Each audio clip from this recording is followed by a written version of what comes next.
साथियों डे 9 में आपका स्वागत है और आप देख सकते हैं डे 9 की अपडेट।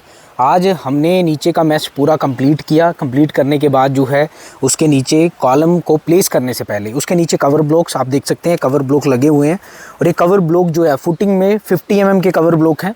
50 mm जो है फुटिंग में, और जब कॉलम की बारी आएगी तो 40 mm के कवर ब्लॉक लगेंगे और बीम में 25 mm के और स्लैब में 20 mm के, जो कि जानकारी आपको मैंने पहले भी बहुत बार दी है। अब बात करेंगे कि आज काम क्या हुआ है, किस तरीके से हुआ है और किन बातों का ध्यान रखा गया है। आज बारी थी आरसीसी वॉल के बीच में और कंबाइंड फुटिंग जो ये आपको दिखाई दे रही है, जिसमें 4 कॉलम है। C4 कॉलम एक वहाँ पर आएगा, उसके बाद C4 कॉलम यहाँ पर है एक, उसके बाद C6 कॉलम यहाँ पर है, उसके बाद एक C6 नंबर कॉलम यहाँ पर है। अब नंबर्स होते हैं ड्राइंग्स में, ऐसे नहीं होता है कि कॉलम कौन सा है, नाम कॉलम के भी नाम होते हैं, नंबर के ऊपर कॉलम के नाम होते हैं। जैसे C6 के जितने भी कॉलम हैं उनमें एक जैसा स्टील होगा, एक जैसी स्पेसिंग होगी टाइज की और एक जैसा जो है वो साइज़ होगा। तो C6 यहाँ है, C4 है, वहाँ पर C4 है, तो इस तरह से पता चलता है कि ड्राइंग में जो C4 है तो कहाँ पर है, उसकी पोजीशन कहाँ पर है, उसके कहाँ प्लेस करना है। उसके बाद जैसे सर्कुलर कॉलम का नाम जो ड्राइंग में आपने पढ़ा था कि C8, अब हर जगह जो है वो आप देख सकते हैं कहीं पर जो है ये अभी यहाँ पर कंबाइंड फुटिंग है और कंबाइंड फुटिंग का जो स्टील है वो आप देख सकते हैं।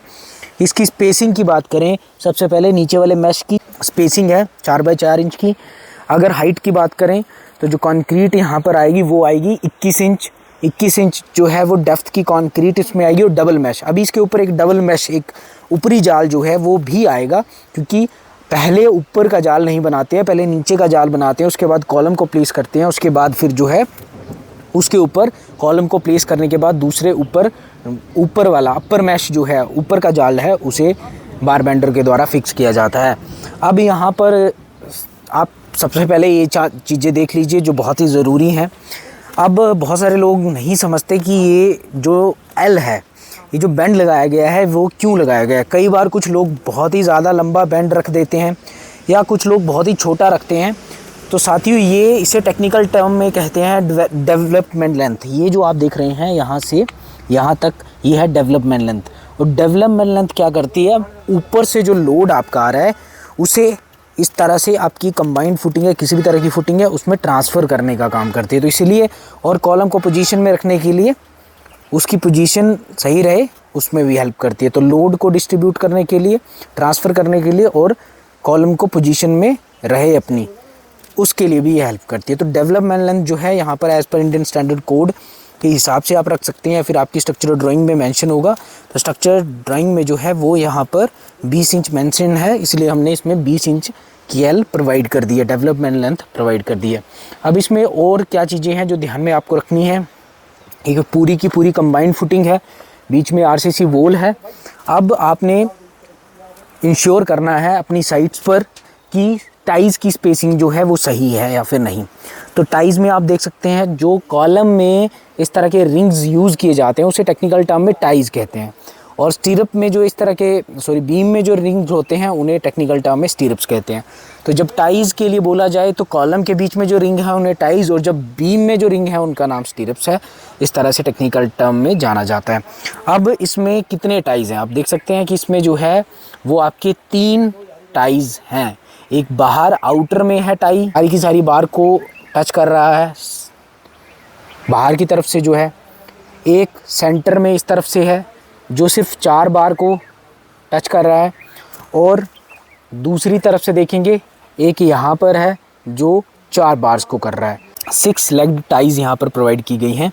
जब सिंगल टाई होगी उसे कहेंगे 2 लेग्ड, जब 2 टाइज होंगी तो 4 लेग्ड, जब 3 टाइज होंगी तो 6 लेग्ड कहा जाएगा। उसके बाद जो ये जॉइंट्स आप देख रहे हैं ये हुक्स कहते हैं इन्हें, जहाँ पर आपके टाइज को मोड़कर जोड़ा जाता है। कम से कम आपकी 2 इंच होनी चाहिए। उसके बाद आपको ध्यान रखना है कि आपकी हुक की जो जॉइंट्स हैं, ये हुक जो है वो अल्टरनेट वे में होनी चाहिए। जैसे कि एक बार यहाँ है, दूसरी बार यहाँ नहीं है, उसी तरह से आप देखेंगे कहीं फिर यहाँ है, फिर कहीं दूसरी साइड है। तो मतलब एक ही लाइन में जो है, एक सीध में या एक ही साइड जो है ये हुक्स नहीं होनी चाहिए, अल्टरनेट वे में आगे पीछे रहनी चाहिए, नहीं तो कॉलम में बकलिंग हो सकती है। इससे आपके स्ट्रक्चर की मजबूती बढ़ती है। अब बहुत ही ज़्यादा ज़रूरी चीज़ जो आपको जाननी चाहिए, आपके वहाँ तक देख सकते हैं कि जो हमने पहले कॉलम बनाया है उसमें जहाँ तक कंक्रीट भरी है वो हमारा प्लिंथ हाइट है, वहाँ उसके ऊपर प्लिंथ बीम आएगा। तो जहाँ तक आपका प्लिंथ बीम आएगा साथियों, वहाँ तक आपका जो है वो स्पेसिंग 4 इंच होनी चाहिए। तो आप देख सकते हैं कि प्लिंथ बीम तक जो है वो 4 इंच आपकी स्पेसिंग रहेगी। उसके बाद बीच में आप देख सकते हैं ये प्लिंथ हाइट है यहाँ पर, और बीच में आएगा बीम के ऊपर जो है फिर आपकी 7 इंच स्पेसिंग रहेगी जॉइंट से L/4 डिस्टेंस के बाद। और जहाँ तक जो है L/4 डिस्टेंस होगा या फिर प्लिंथ हाइट तक जो है वो 4 इंच ही स्पेसिंग रखी जाएगी। तो इस बात का आपको ध्यान रखना ताकि आपका घर मजबूत व सुरक्षित बन सके। आज की जानकारी अगर आपको अच्छी लगी हो तो पॉजिटिव बिल्डर यूट्यूब चैनल के साथ बने रहें। धन्यवाद।